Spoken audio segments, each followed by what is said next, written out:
Welcome to Ephemeris, an RTS and 4X hybrid much like Total War, just within a space setting with many of the same features, and some unique ones too.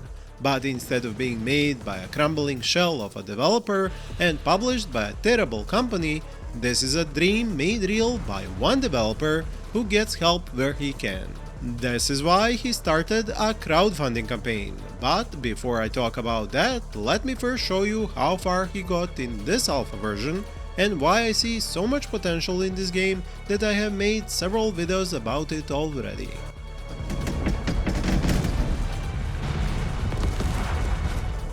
The idea of Ephemeris is that you start the game on a turn-based strategy layer, with a star system and player count of your own choosing. Then you expand through warfare in real-time battles with fleets of warships made up of squads. These have lots of control options, like formations, range at which to fight, which weapons to use and more. Of course, the other 4X elements are also present in the turn-based gameplay layer, like economy management and diplomacy, with other species who have their own traits. The map itself is randomly populated by planets of different types, from cozy Terran ones to barren balls of iron, and this directly impacts available resources on them. Another layer of randomness is the tech tree, which is changed up every time except to make sure that tech necessary for space exploration is accessible at the start of it. These two elements combined will make sure no two playthroughs are ever the same in Ephemeris. The planets here are your production hubs, and on them you construct both buildings and your spaceships using your workforce/population. The buildings are improvements of sorts, and you need them to increase food production, materials, credits and research points. And, interestingly enough, like in Total War, you upgrade building levels as you research more advanced ones. Now, beyond the whole Stellar Empire management part, which I will talk more about later, there are a number of features that make Ephemeris stand out. First, and my personal favorite, is the fully 3D real-time space combat with simulated physics. This means ships don't fly like airplanes in space, but much like in the Expanse novel and TV show, have to flip and do a braking burn every time they want to slow down or stop. They also have many thrusters, providing them with the ability to move in all three axes, often at the same time. This was something I explained and showcased in great detail in my previous videos, linked as a playlist up here on the right and down in the description.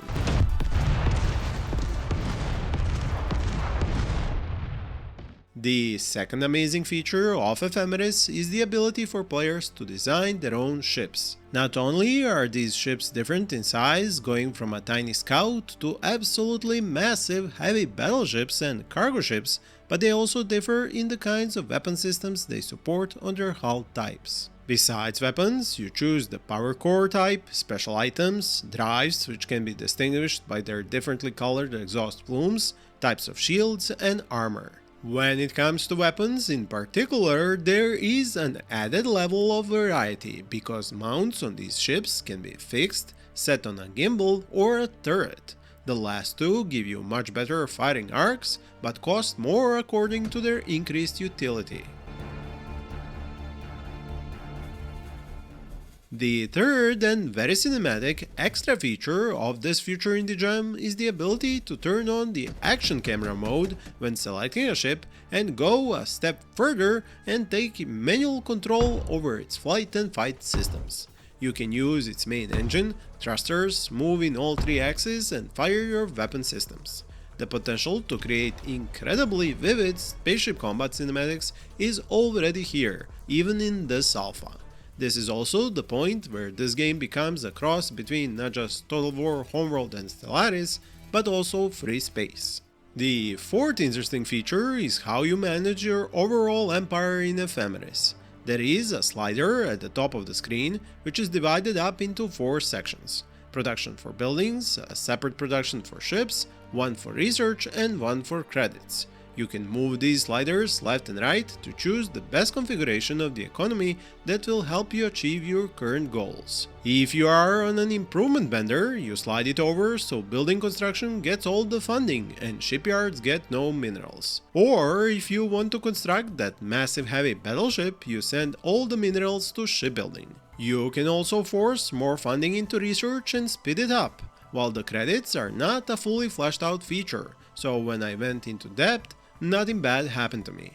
This is a part of the game, like diplomacy, that has yet to be developed. What works really well is the exploration, which can be done in several different ways, with single-use probes, cargo ships with special equipment turning them into science ships, or simply sending colony ships into the unknown and hoping for the best.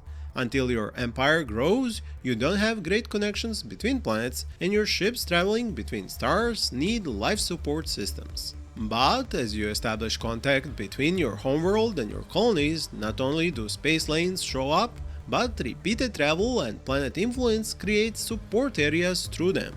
These support areas turn space lanes into well-traveled corridors full of ships and stations, which can support your ships as they travel, removing the need for life support systems to be used for travel between planets. This is how food is also distributed between planets which don't have high food production and those that have it. Because of this system, when an enemy fleet arrives in orbit above your planet, it cuts all the support areas on space lanes which connect that planet to others, and you can no longer send your combat ships there from other planets.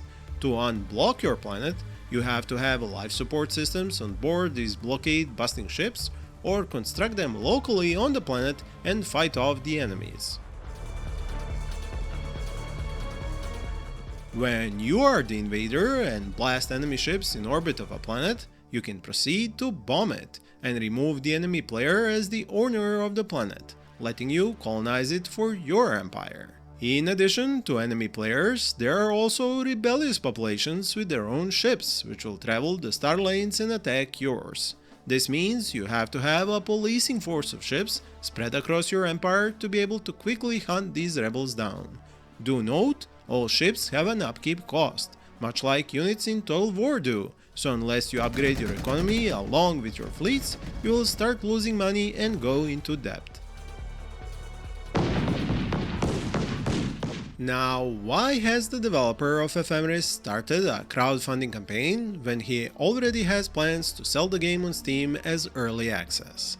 This is because he and the folks helping him feel like that would just lead to a lot of criticism about the lacking options, as buyers and customers on Steam aren't just supporters but players who want to have fun in this game now. While if players gain a copy of the alpha version when they fund the game on Indiegogo, link in the description, they know full well they're helping a developer work on the game with their money and feedback. The alpha state of the game is treated in the right way, and no one can claim to have expected more. Do note also that all the features in the stretch goals are part of the long-term roadmap for the game. The goal for this campaign is to finalize the game for early access, not to lock in all the features permanently. The success of the campaign will determine just how soon that can be done. More money means a feature-complete version coming faster to Steam. The first goal is collecting a minimum of 30,000 euros in contributions, while stretch goals include additional 3D ship models, shipboarding gameplay, warp gates and drives, star bases, terraforming, and more voice lines recorded by professionals. Note how the developer does not plan to use AI in any form. If you don't feel like supporting this campaign financially, you should at least share this video or the Indiegogo page with your friends, wishlist the game on Steam, and join its Discord server. All of these can be found as links in the description below. The only things I was sorry not to be able to show you more of in this video are the super huge battleships and missiles in action, as even after more than 600 turns, I still needed more time to construct these. But I had already defeated all my enemies on the map. There are actually even more weapon types in the game, but not all are available right now, or are in various stages of being made, like missing effects or sounds. I am personally proud of what this developer has managed to do in the years he has been solo developing this project, and I am also glad he finally has more help with it, along with this new opportunity to reach more of his potential audience and get this project funded. I hope you will end up enjoying the full game as much as I have been enjoying the occasional alpha versions he has shared with me over the years. Being able to work with developers in these early stages is an honor to me, as I envy their ability and knowledge in making these games I love playing so much. I will continue to show you more of this game at every stage, but until next time, use the cards on the screen to see more news about similar games. Thank you for watching and happy gaming!